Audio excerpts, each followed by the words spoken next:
13-0 in his career at home as a 7-point favorite. But is Cam actually holding the Panthers back, Max Kellerman? No, he's pushing them forward. But ultimately, the question is to where. Cam Newton can be a one-man offense that can get you deep in the playoffs. But I saw things in that Super Bowl I really didn't like when I thought they had a good chance to win that game and still had a good chance to win that game. Namely, he didn't jump on that ball.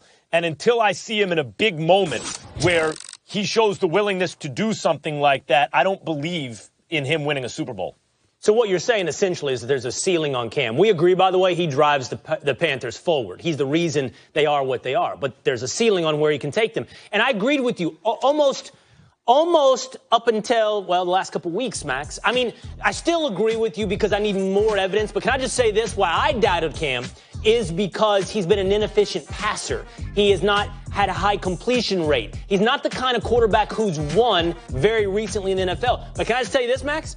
In the past 2 weeks, he has been. And I don't know if Norv Turner's changed him around, but we're talking about 65% completion rate plus 70% completion rate. He's different this year. I need to see it over a longer period of time. But if Cam's different, then the season can be different for the Panthers. Yeah, right away. He was 65% game one, 72%, 71% game two against Atlanta. Last week against Cincinnati, 62%.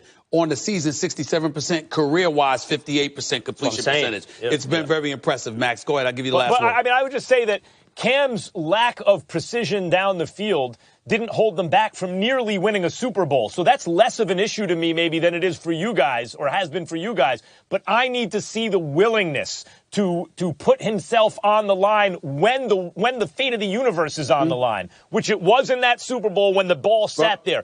And until I see, that's my real reservation about Cam. I got it, and I give Max credit for that, Will, because he held Matt Ryan accountable for the Super Bowl a couple of years ago, and he's being consistent because he's saying the same thing about Cam from last Super Bowl. I got to get to a baseball prediction, Max. The Yankees, our Yankees, are playing the Boston Red Sox for the first time in the postseason since the 2004 ALCS. Who wins the series real quick, Max? Yankees. The Red Sox have the starting pitching, but they're faltering. The Yankees have the bullpen, which is set up better at the moment because the Red Sox starters are faltering. Will Kane? Wait, what are you going to do about the Yankee killer, Chris Sale? What are you going to do about that? 108 wins. What are you going to do about Chris Sale? 5 seconds. Prediction. Prediction. No, Max. Sucks. I got to get on out of here. Don't be interrupting me when you know I got to close out the show. You did That's good, all rookie. for us today. Good job, Now rookie. it's time for Coast to Coast with David and, of course, for the rookie. Champion. Everybody, get on out of here. For the rookie. Applause.